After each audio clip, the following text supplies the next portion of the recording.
So your town wants to encourage tourism, and they invest tens of thousands of dollars into some sort of initiative, a trail, a festival, something of that nature to attract visitors. More than likely, one of the very first stops that those visitors are going to make is going to be a convenience store at a gas station or some sort of restaurant. Those employees that they interact with are ambassadors to your town, and they're likely going to ask those ambassadors, what is there to do around here? 9 times out of 10, those employees are going to say, there's absolutely nothing to do here. If you are not actively investing in hospitality training for those employees at establishments that will welcome people to town, then you are wasting every dime you put into economic development. Think of it from a visitor perspective. If those employees don't have community pride and can't articulate to you what there is to do there and why people should stay and see all of the things in your town, why should they, as the visitor, think that your town is worth spending the day? The fix doesn't have to be that complicated. You could laminate a small card, keep it behind the cash register. I like to do is hold some sort of hospitality training session for staff at those establishments. But it's hard to get people to show up to those types of things, and it's hard to convince your business owners that they should invest in hospitality training. I encourage towns that I work with to offer some sort of incentive to get those business owners engaged in this and to encourage their employees to come and participate in this training. One handy tool is to offer them a professional photography session. It's a low-cost, high-return investment from the town because that business can use those photos to promote, which will in turn bring more people to town. The town will also benefit because more visitors will be retained because these employees have been through hospitality training. This is a gap that not many towns are paying attention to or funding, and it will cost them, especially in areas where tourism has never been a thing before. Summer tourism is already upon us, so what can you do to get in front of this problem in your town? I came across that video and it stopped me dead in my tracks because I was like, spot on, right? So our town, we live in a small town, about 14,000, a little over 14,000 people. The next town over, our sister town, a little over 12,000, maybe they're creeping up on 13,000. In the far southwest suburbs of Chicago. Our town alone has a big festival every year that runs from Wednesday to Sunday. There's a secondary one-day festival. We have 4th of July events.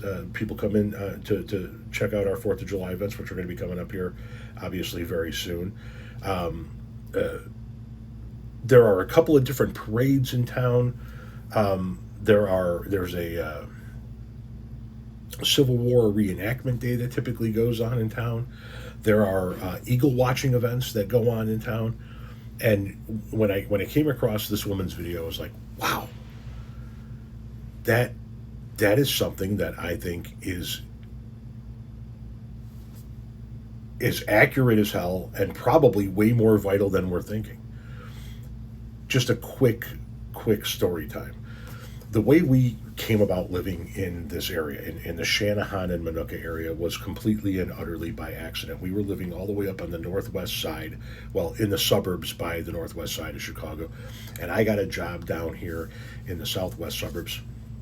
The job's actually based in the far northwest suburbs, but the job sites that I was going to be running was down here in the southwest suburbs.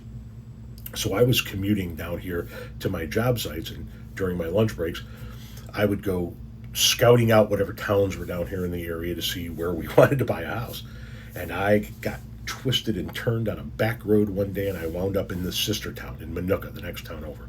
I stopped at an Arby's for lunch, which reminds me, all of those people that are making these, hey, I'm going to go get Arby's for lunch videos where the coworkers are shitting on them for it. Fuck you guys. There's nothing wrong with Arby's. Anyway, I stopped at the Arby's in Minooka at Ridge and 80. Now, keep in mind, this was 21 years ago. And I'm standing in line ordering my food, and there was a young woman taking my order, and I said, by the way, there was nobody else around. I'm like, you happen to live here? She goes, oh yeah, born and raised here. What do you like about the area? Because I'm scouting, what do you like about the area? And she looked at me dead serious without missing a beat. And she said, oh, it's great. We don't have any N-words or nothing. I was fucking blown away. Blown away. And when we began to look at what else might be down here around Minooka, we found this town that we're in, Shanahan, and we were like, well, maybe that's a little bit better. And it certainly is affordable.